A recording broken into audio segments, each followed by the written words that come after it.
Hello, everyone. This is Dr. Roger Paul, and tonight we're going to continue our study of the Urantia book, paper 126. It's called "The Two Crucial Years."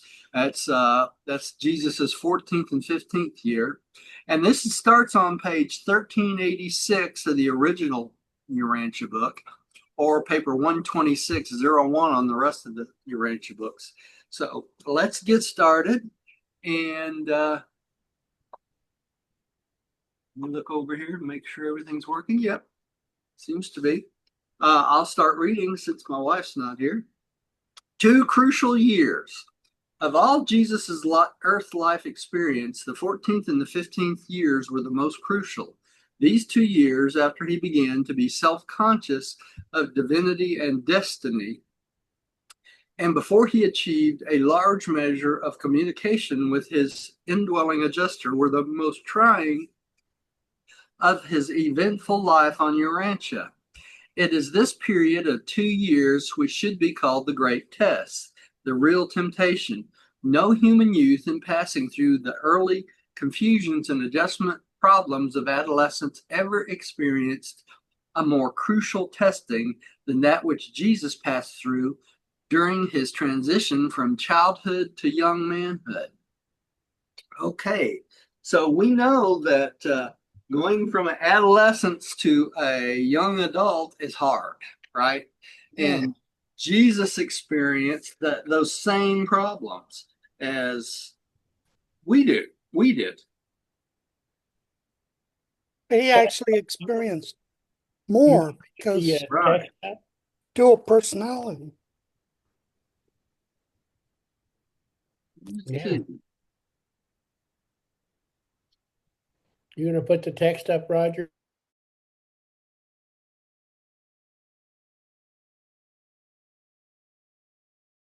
Let me No problems. let me do that. At least you can read it afterwards, right? Yeah. There's Letch. That's okay. I got my book out. Yeah. I'm good. Good. Good. Okay, so let's go on to the next paragraph.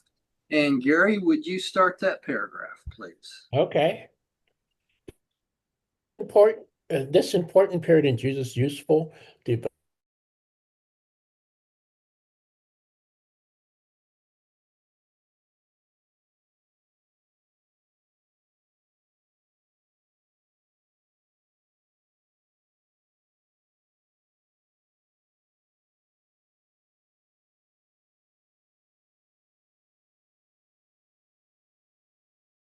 Can hear him fine. Okay, he stopped on my. Let me know when to start. Okay, go ahead and start again, Gary. I'll restart. I'll start from the beginning. Okay. It is this important period in Jesus' youthful development began with the conclusion of the Jerusalem visit and with his return to Nazareth.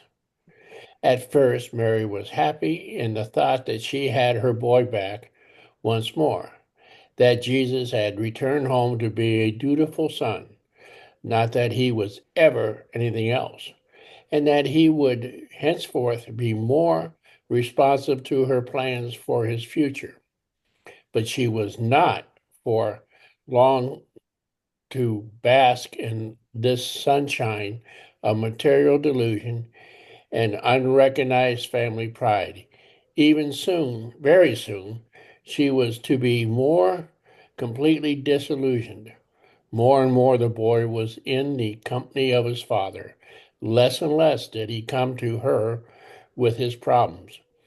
While increasingly both of his parents failed to comprehend his frequent alterations between the affairs of the world and the contemplation of his relationship to his father's business. Frankly, they did not understand him, but they did truly love him.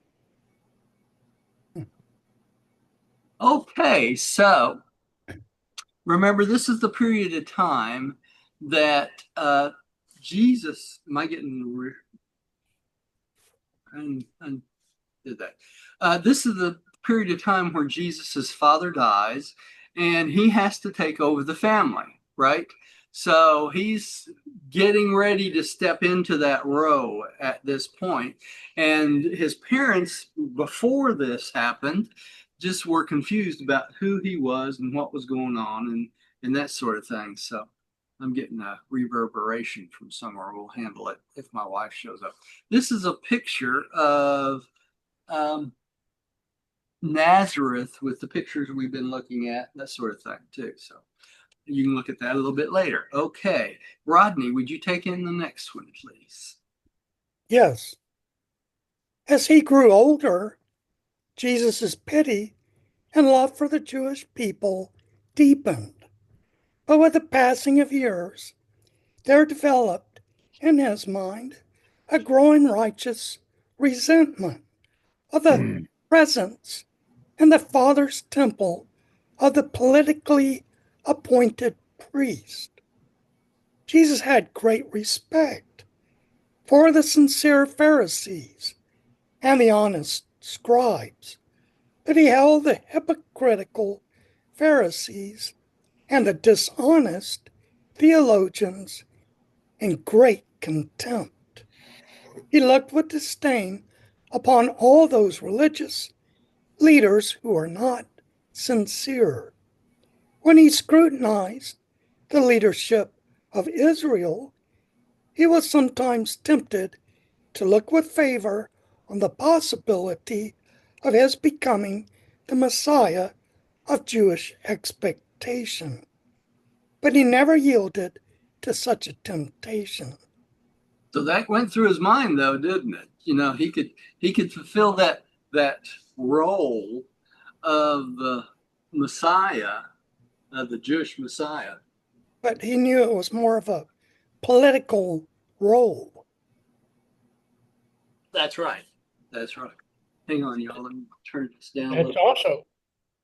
also remember that Mary, his mother, believed that he was going to be Jewish. Messiah. material, Yeah. the material Messiah, and that may be account for part of the reasons why he drew more towards his father because he had the opposite view. Yeah. Yeah. I think his There's father really realized that he had y'all hang on. I'm getting such a reverberation here. I can't hear I hear myself talking. So that should be better. I hope. We'll see here. I don't know where my wife is. Okay, so his father really had the idea that he was going to be a spiritual leader, but he didn't think in that it was going to be as the Messiah, right? I mean, the Jewish Messiah. So, and that's really what Jesus felt too, and that's why he went more with what his father believed than what his mother believed. All right. Let's see. We got Pam up. No, we got yeah, we got Pam up next. Okay. The story of his exploits among the wise men of the temple in Jerusalem was gratifying to all Nazareth, especially to his former teachers in the synagogue school. For a time, his praise was on everybody's lips.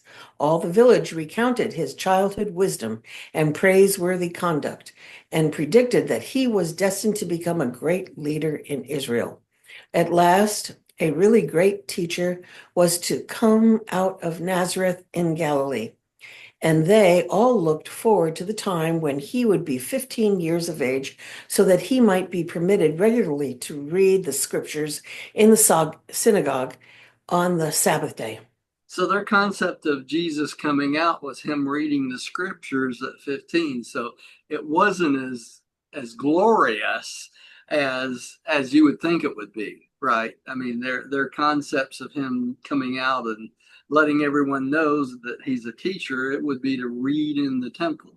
And we all know that's not what he ended up doing. He did read in the temple, but that what his main focus in his mission. But Roger, Yeah. my mother and I discussed this, that back then, in that area, the Jewish synagogues were like our county courthouses. Yeah. because it was the seat of authority. Uh-huh. There was no other law they had. Yeah, it wasn't like there was a Or, separate court system and a religious system, right? That's what yeah, you're talking about? Yeah. yeah, there was no separate. It was all in the synagogue. Yeah. That was the Something, courthouse. something like what's in the Mideast now with like Yeah, Iran, Saudi Arabia, etc. Well, that hasn't changed. That's pretty much exactly the way it was back then. It is still now. So the religious authorities were the civil authorities also, right? correct. Yeah. All right. Lech, would you take the next one, please? Sure. His 14th year, AD 8. This is the calendar year of his 14th birthday. He had become a good yoke maker and worked well with both canvas and leather. He was also rapidly developing into an expert carpenter and cabinet maker. This summer, he made frequent trips to the top of the hill to the northwest of Nazareth for prayer and meditation. He was gradually becoming more self-conscious of the nature of his bestowal on earth. So his awareness of who he really is was slowly seeping in, wasn't it? And he was becoming more and more aware of who he actually was and what he was supposed to be doing there. And in this year, he learned how to be an excellent carpenter and a cabinet maker. And he also worked in canvas and leather. And this is a picture of the trips he made during this period of time. All right. I'm back up again. This hill, a little more than 100 years previously, had been the high place of Baal, and now it was the site of the tomb of Simeon, a reputed holy man of Israel. From the summit of this hill of Simeon, Jesus looked out over Nazareth and the surrounding country.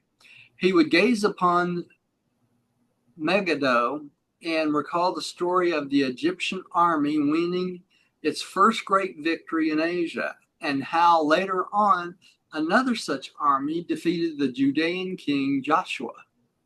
Not far away, he could look upon Tanakh, where Deborah and Barak defeated Sisera. In the distance, he could view the hills of Dothan, where he had been taught Joseph's brother sold him into Egyptian slavery, and then would shift his gaze over to Abel and Gerizim and recount to himself the traditions of Abraham, Jacob, and Abimelech. And thus he recalled and turned over in his mind the history and traditional events of his father Joseph's people. So from this summit, he could see all the way around, right? So all the Jewish history was right there before him. Yeah. All right, Gary, look at this. You get a short one. I can't believe it. Let's go on to the next one, Gary. No. I'll take it. All right. Okay, he continued to carry on his advanced courses of reading under the synagogue teachers, and he also continued with the home education of his brothers and sisters as they grew up to suitable ages. Okay, so he stepped in as the father, remember? All right. Well, he wouldn't have here yet because his father had not died. He had not died yet, no, but it would be very soon, though. Want me to take this one too? No, let's let Rodney do this. Okay, early this year, Joseph arranged to set aside the income from his Nazareth and Capernaum property to pay for Jesus' long course of study at Jerusalem.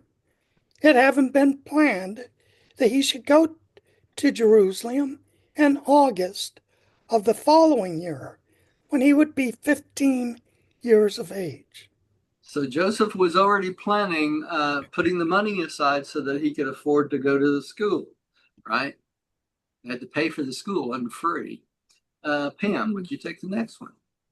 By the beginning of this year, both Joseph and Mary entertained frequent doubts about the destiny of their firstborn son. He was indeed a brilliant and lovable child, but he was so difficult to understand, so hard to fathom. And again, nothing extraordinary or miraculous ever happened. Scores of times had his proud mother stood in breathless anticipation, expecting to see her son engage in some superhuman or miraculous performance, but always were her hopes dashed down in cruel disappointment. And all this was discouraging, even disheartening. The devout people of those days truly believed that prophets and men of promise always demonstrated their calling and established their divine authority by performing miracles and working wonders. But Jesus did none of these things. Wherefore was the confusion of his parents steadily increased as they contemplated his future. So they were all standing around waiting for him to start to do miraculous things as a child, right? Being just 14. All right. Well, especially Mary, because she remembered the Gabriel visit, Yeah. which was supernatural. Yeah. So they're all, they're waiting for something pretty spectacular to happen. All right. Letch, would you take the next one, please? Yeah. The improved economic condition of the Nazareth family was reflected in many ways about the home, and especially in the increased number of smooth white boards which were used as writing slates, the writing being done with charcoal. Jesus was also permitted to resume his music lessons. He was very fond of playing the harp. So he was a musician on top of everything else. All right. Throughout this year, it can truly be said that Jesus grew in favor with man and God. The prospects of the family seemed good and the future was bright. Did you hear something? Oh. Okay. You ready? Yeah. 2. The death of Joseph. All did all did go well until the fateful day of Tuesday, September 25th, when a runner from Sephora Sepphoris.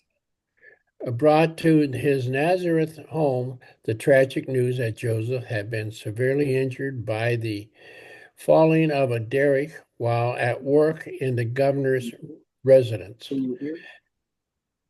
The messenger from Sepphoris had stopped at the shop on the way to Joseph's home, informing Jesus of his father's accident, and they went together to the house to break the sad news to Mary. Jesus desired to go immediately to his father, but Mary would not hear to nothing but that she must hasten to her husband's side. She directed that James, then 10 years of age, should accompany her to that city. Sepphoris. Yeah, I'm just having a hard time saying it. While Jesus remained home with the younger children until she remained, as she did not know how seriously Joseph had been injured.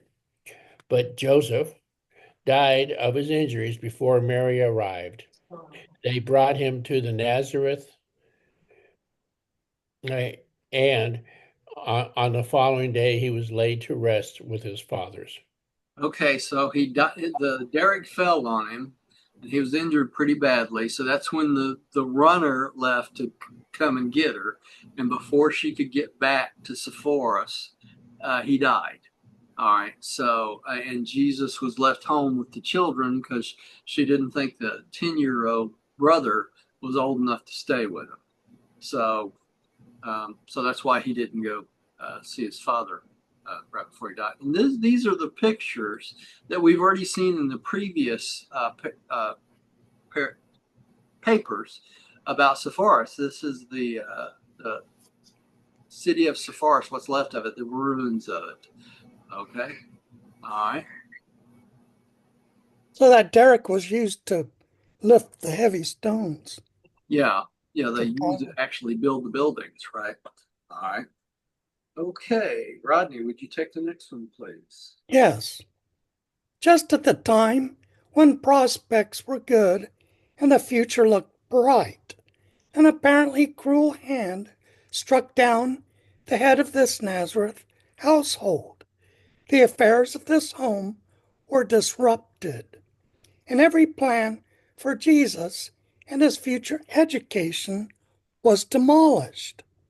This carpenter lad, now just past 14 years of age, awakened to the realization that he had not only to fulfill the commission of his heavenly Father to reveal the divine nature on earth and in the flesh, but that his young human nature must also shoulder the responsibility of caring for his widowed mother and 7 brothers and sisters, and another yet to be born. This lad of Nazareth now became the sole support and comfort of this so suddenly bereaved family. Thus were permitted those occurrences of the natural order of events on Urantia, which would force this young man of destiny so early to assume these heavy but highly educational and disciplinary responsibilities attendant upon becoming the head of a human family, of becoming father to his own brothers and sisters, of supporting and protecting his mother, of functioning as guardian of his father's home, the only home he was to know while on this world. Okay, so a couple things I want to point out. Do you notice that the normal events of his life were allowed to fulfill themselves? In other words, God the Father did not step in and keep this from happening, did he? Mm-mm. So, because of this accident of time, you could call it, because of this accident of time, he gained experience as a father of a family, which he would not have had this not happened, right? Because the one of the commandments of the bestowal is that he not have any children of his own. Remember, Correct. he could have gotten married, but he couldn't have children. So this gives him the opportunity to raise children and be the father of the family without ever having to marry or any of these things. But this was accidental. and it was accidental. But none of the angels or nobody else kept it from happening. You notice that? And that's what I wanted to point out. So when you go through your life and you run into accidents of time or things happen in your life, there's not anybody going to step in, angelic, people stepping in and keeping it from happening to you, right? They're going to allow your life to go on the way it is normally does, just like they did in Jesus's life. Okay. So don't expect if you can pray all day to win the lottery, but not likely to happen, is it? So just let you know. Right. Boy, Don't you wish count you'd on told that. me sooner. Huh? Wish you'd have told me sooner. You saved me a lot of money. There you go. Sometimes you lose. Sometimes you lose. Most of the time you lose. Very rarely you don't. All right. All right. What is it? The odds are in the billions or something like that. Yeah. All right. Let's go on. Pam, would you take the next one, please? Jesus cheerfully accepted the responsibilities so suddenly thrust upon him, and he carried them faithfully to the end. At least one great problem and anticipated difficulty in his life had been tragically solved. He would not now be expected to go to Jerusalem to study under the rabbis. It remained always true that Jesus sat at no man's feet.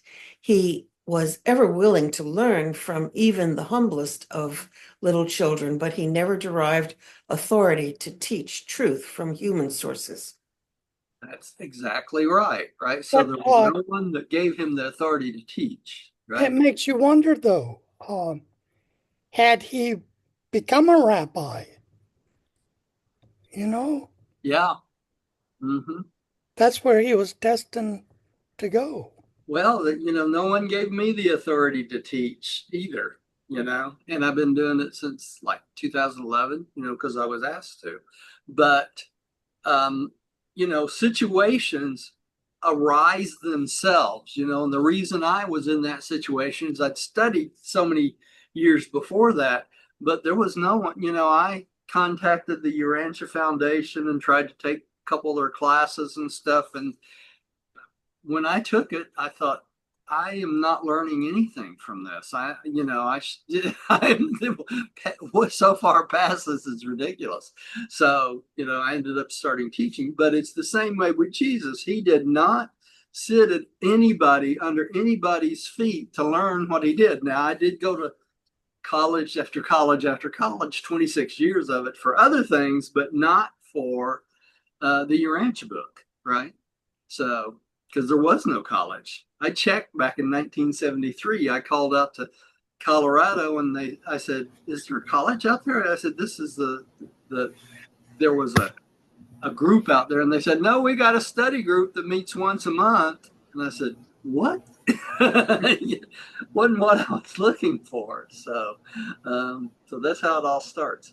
But the point is, Jesus did not learn anything in his life from being taught by the rabbis of the Jewish synagogue. The things he learned was the same things that all the young men and women learn as they grow up in their local synagogues. So it makes a big difference, right? Latch, would you take the next one? Okay. Still, he knew nothing of the Gabriel visit to his mother before his birth. He only learned of this from John on the day of his baptism, at the beginning of his public ministry. So he went through his whole life not knowing that Mary had been visited by Gabriel. So he didn't find out until he was baptized. Okay.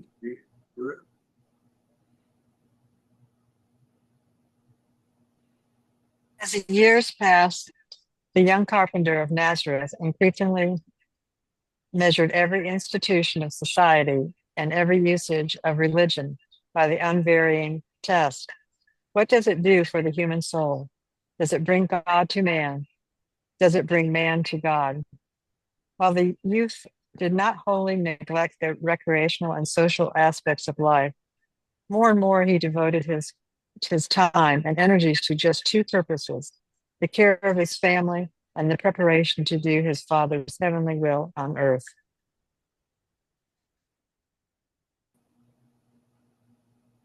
You're muted. I've heard it and she agreed. I said, isn't that a parallel in the way we live today? It really is. You think about it, we care for our families and our needs on this earth. And then we have to ask ourselves every day, what does the things we do for the human soul? Does it bring you to God, or does it bring us to God, or does it bring God back to us? Right? And if we're not answering that question daily, we're not doing what we're supposed to be doing on this earth, are we? I think, Roger, you may be right, but I don't think many people do that. They don't. And that's where the rub comes in. That's why we have 1,000 videos. Everybody, I went over 1,000 videos this week on YouTube.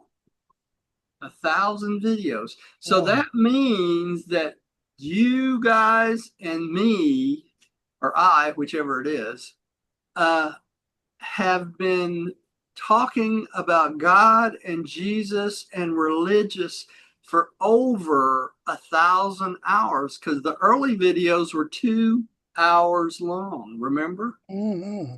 When we went through the book the first time, all the meetings were 2 hours. Okay. So Honey, I don't remember the 2 hours. Oh, You know, Huh? as being long. Yeah, it did. But it's kind of funny that means we've had over 1,000 hours of teaching the book out there in the world online for people to learn from, wow. right? It's an accomplishment. Yeah, that's a lot of stuff. Okay, so let's go on to the next one. Gary, would you take the next one, please? He, he, he. Hmm. This year it became the custom of the neighbors to drop in during the winter evenings to hear Jesus play on the harp, to listen to his stories, for the lad was a master storyteller, and to hear him read from the Greek scriptures. So he was kind of an entertainer, if you think about it, wasn't he? All right. Rodney, would you take the next one? Yes. The economic affairs of the family continued to run fairly smoothly, as there was quite a sum of money on hand at the time of Joseph's death. Jesus early demonstrated the possession of keen business judgment and financial sagacity. He was liberal but frugal. He was saving but generous. He proved to be a wise and efficient administrator of his father's estate. Did a good job, didn't he? Took his responsibility seriously. Pam, would you take the next one, please? But in spite of all that Jesus and the Nazareth neighbors could do to bring cheer into the home, Mary and even the children were overcast with sadness. Joseph was gone. Joseph was an unusual husband and father, and they all missed him. And it seemed all the more tragic to think that he died ere they could speak to him or hear his farewell blessing. So they didn't even really get to talk to him before he went. He was just gone. That's the way it happens to us, right? Mm-hmm. We wake up one day and that's our final day. Any way you look at it. Okay. Let's see, Letch. I believe you're up again.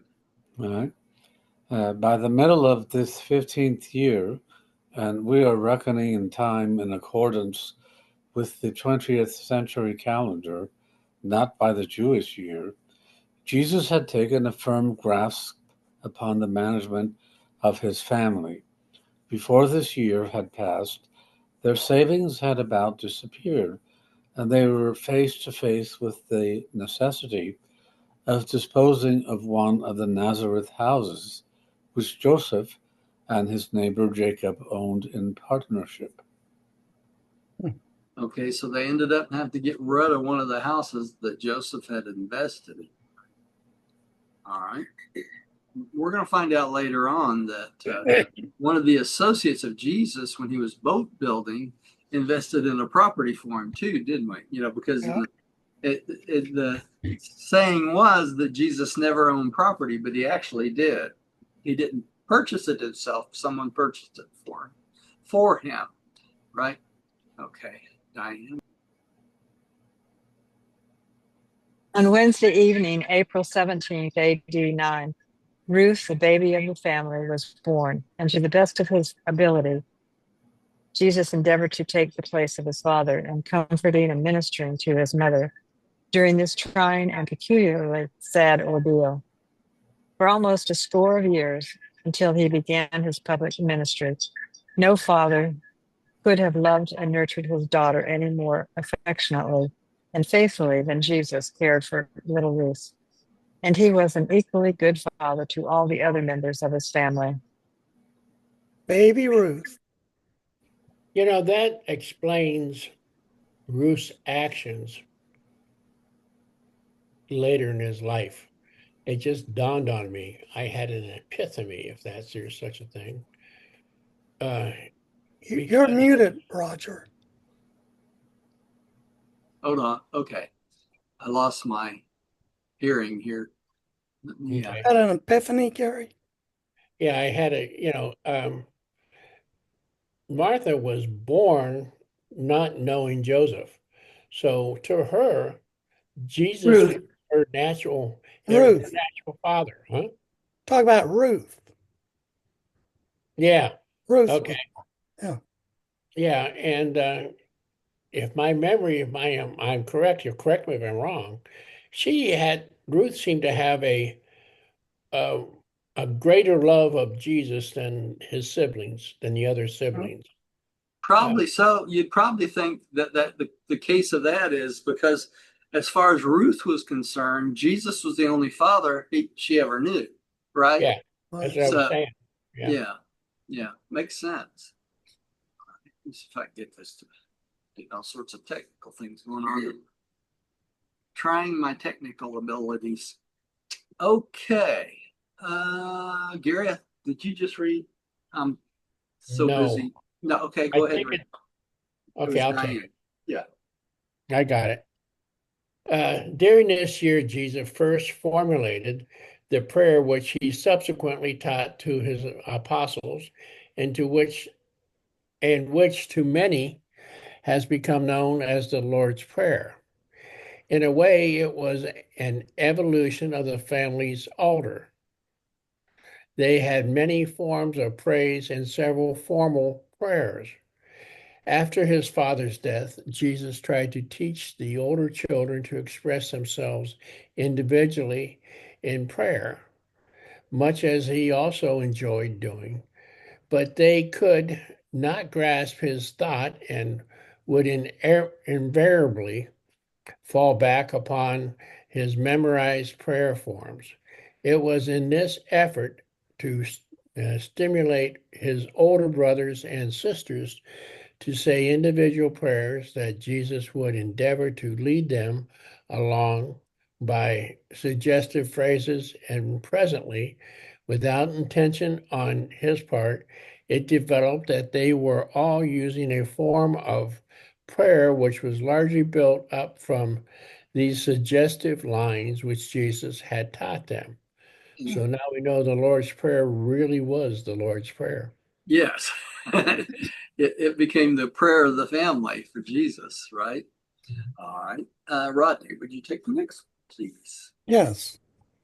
At last, Jesus gave up the idea of having each member of the family formulate spontaneous prayers.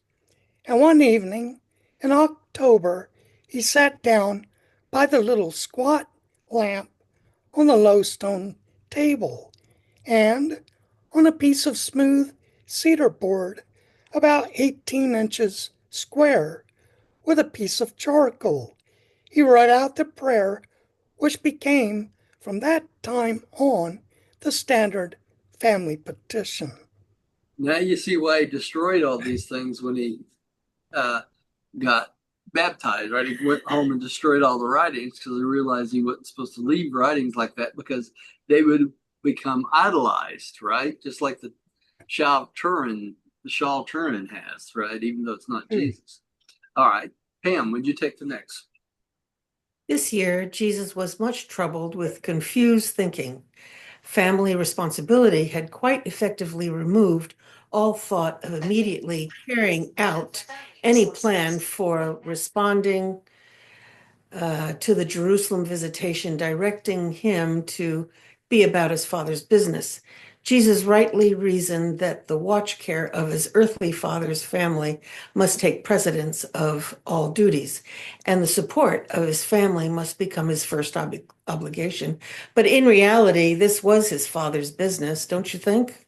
Yeah, it was. Yeah. Yeah, that's exactly what he was supposed to be doing, if you think Mhm. about it.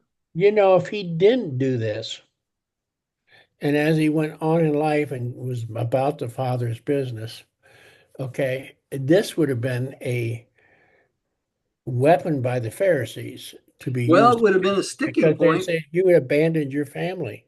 Yeah, well, it would have been a sticking point for sure, right? And the other thing is, being the Jews the way they were, they would accuse him of not having any experience, right? Because he would not had an experience in being in a family and raising a family and that sort of thing. So he wouldn't have any respect as far as the older Jews, that he understood what it was to work and do the things that he ended up doing, would he?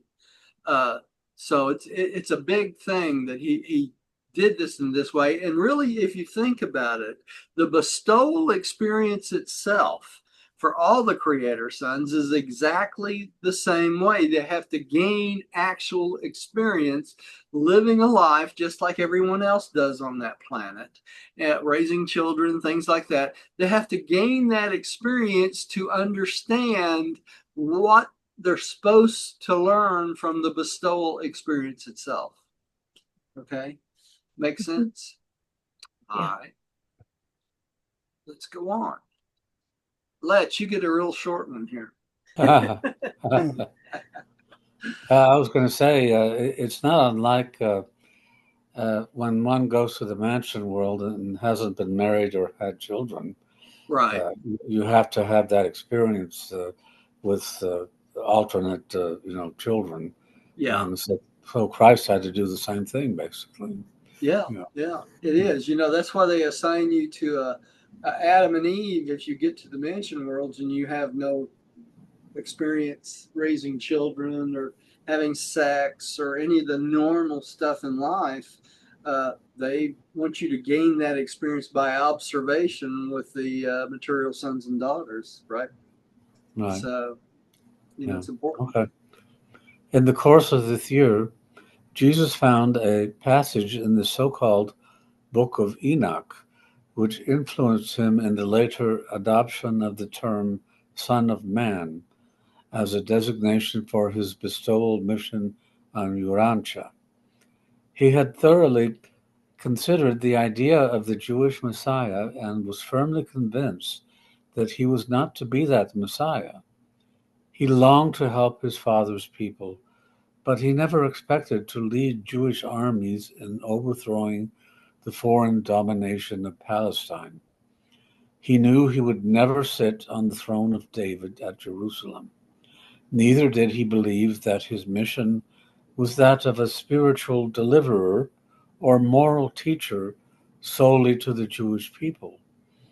In no sense, therefore, could his life mission be the fulfillment of the intense longings and supposed messianic prophecies of the Hebrew scriptures, at least not as the Jews understood these predictions of the prophets. Likewise, he was certain he was never to appear as the Son of Man depicted by the prophet Daniel. Okay. How familiar are y'all all with the Book of Enoch? I was just trying to find it in the Bible. I'm not familiar with it. It's It's not not in in the the Bible. It's not I in the thought Bible. that was the one that was left out. I see. I'm not as dumb as I look. Yeah. You won't find it in the Bible. Actually, you can find it if you go to YouTube and just type in the Book of Enoch. They have multiple videos of people who have recorded the Book of Enoch. It's audio, a video, and that sort of thing. The interesting part is it's got lots of stories about the Caligasha 100. Okay. That's relating to the Caligasha 100 and the Nephilim and things like that. And those of the Caligasha 100 that rebelled and ended up being the future Nephilim and also, what's the name of the Nodites, right? The giants. Yeah, all that is in one form or another in the Book of Enoch, but it's confusing in the Book of Enoch because it's just a relating of legends from that period of time. Okay, so it's not exactly 100% accurate, but I find it really interesting that Jesus spent so much time reading and rereading this book to educate himself on what happened before he came to the planet. You know what I'm saying? So just the fact that Jesus took the time to read this 3 or 4 times, it would be well worth our time individually to go through this ourselves and read it multiple times. Okay, which I did years ago, but it's got a lot of really interesting stuff, but you can't take it literally. You really cannot, because it's got some really strange things in it. Okay. So, but I find it interesting that they do mention it here, not only in the Urantia book, but the fact that Jesus got the term Son of Man from this particular book, which was not included in the Torah, and it was not included in the canonization of the Bible in 396 years after he died, right? But it was So obviously included in the Jewish libraries. it was in the Apocrypha at the time. So, and these are books that they didn't, the people that really it was the Catholic Church, but that put together the current Old and New Testament, right? So they didn't think it was good enough for the Bible because it was part of the Apocrypha. So it's just kind of interesting. But it's interesting to read. It's a good reading because you can see a lot of the concepts from people like ancient aliens and stuff like that get their concepts from. What is the apocalypse, or whatever you call that thing? End of the world. Okay, so it wasn't part of the Jewish Torah? No. So it was like a secondary Torah to them, I guess would be the right. No, it's a secondary writing. It's considered secondary writings or the Apocrypha to the Torah. It was not part of the original accepted writings given down from Abraham. So Enoch must have been a bad dude because the Jews didn't want him and neither did the Catholics. Well, the Enoch, remember, was the first human to fuse with his adjuster. And he's the one that went to heaven. Yeah. From earth without dying. Yeah. So he was pretty close to being on the money, right? Very spiritual. Yeah. So I mean, very spiritual. He was probably considered a heretic during his time. You would think, though, if he was one of, I think he's one of two. Elijah too, I think. Elijah was the other. Yeah. You would think that act of just gone to heaven by bypassing death would have made him a superstar in religious. You would think so, wouldn't you? Yeah. You would think so. It shows you that man does stupid stuff.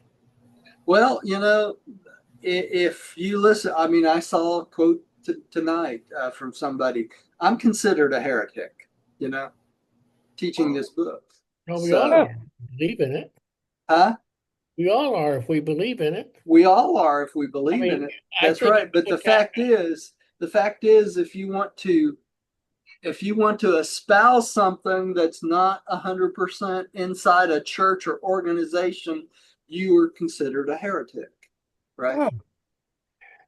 That's the way it is. The word, I got this from the assistant minister when I was involved in a church in Ohio, heavily involved. He was teaching a class and he said the word cult, when you look it up, means different. It doesn't have like the meaning a lot of people would think. Its true meaning is different. Yeah. Well, I'll tell you what, Gary, I read a post to somebody, when somebody puts your name out there on a post, it shows up in your comments, not in your comments, in your messages and stuff. And I got a message this afternoon before we started our meeting today. Some guy is out there telling people not to listen to me because I'm considered a heretic and I don't believe in the sacrificial lamb concept. So it that's happens. okay. That's okay. It's all right. Rolls off my back. You can't deal with that stuff. You can't deal No, I'm with too people busy. say behind your back. I'm too busy enlightening people. I don't have time to mess around with people that Of course. are non-believers. It's a waste of time anyway. Yes. Okay, who's up next? He just read. Lech did, didn't he?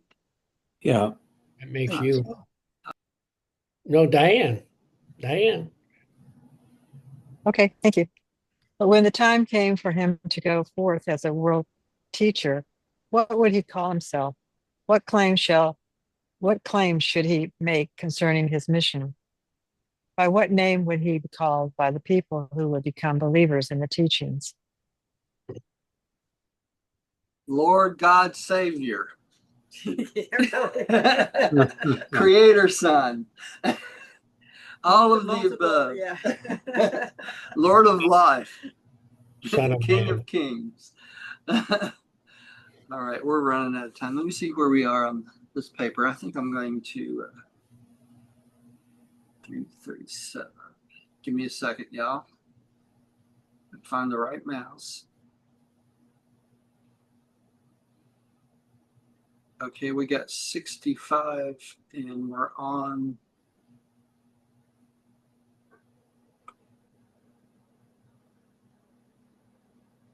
35. So I believe I'm going to stop here, y'all, so that we have about halfway through this. So we don't have to stop where we have 18 minutes left like we had last week. So let's stop here at 6:51. There's something I want to discuss with y'all. Anyway, let's do the prayer of acceptance and we'll go from there. Let's see here. Rodney, would you like to do our prayer of acceptance tonight? Let me stop the share and bring it up.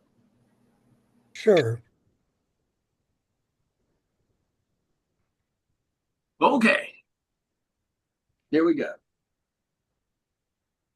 I believe that God is my paradise Father, and that only by faith am I saved.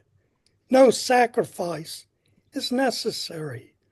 By the same faith, I became a child of God and know that all men and women are my brothers and sisters. We know the Son of God, the sovereign of our universe of Nebadon, is Christ Michael, Jesus of Nazareth. By allowing the will of God to become my will, I will someday stand in the presence of the Paradise Father. In the name of Christ Michael, Jesus of Nazareth. Amen. Amen and amen. And y'all don't anybody go anywhere. I want to discuss something with you, but I'm going to stop the recordings this week. So thank you all at home for joining us. I may have an announcement next time for everyone out in YouTube, but I'm going to talk to my group here before we do this. So thanks for joining us. I will see you next time. We'll stop the live stream first. Stop the recording here. Okay. Stop the recording here.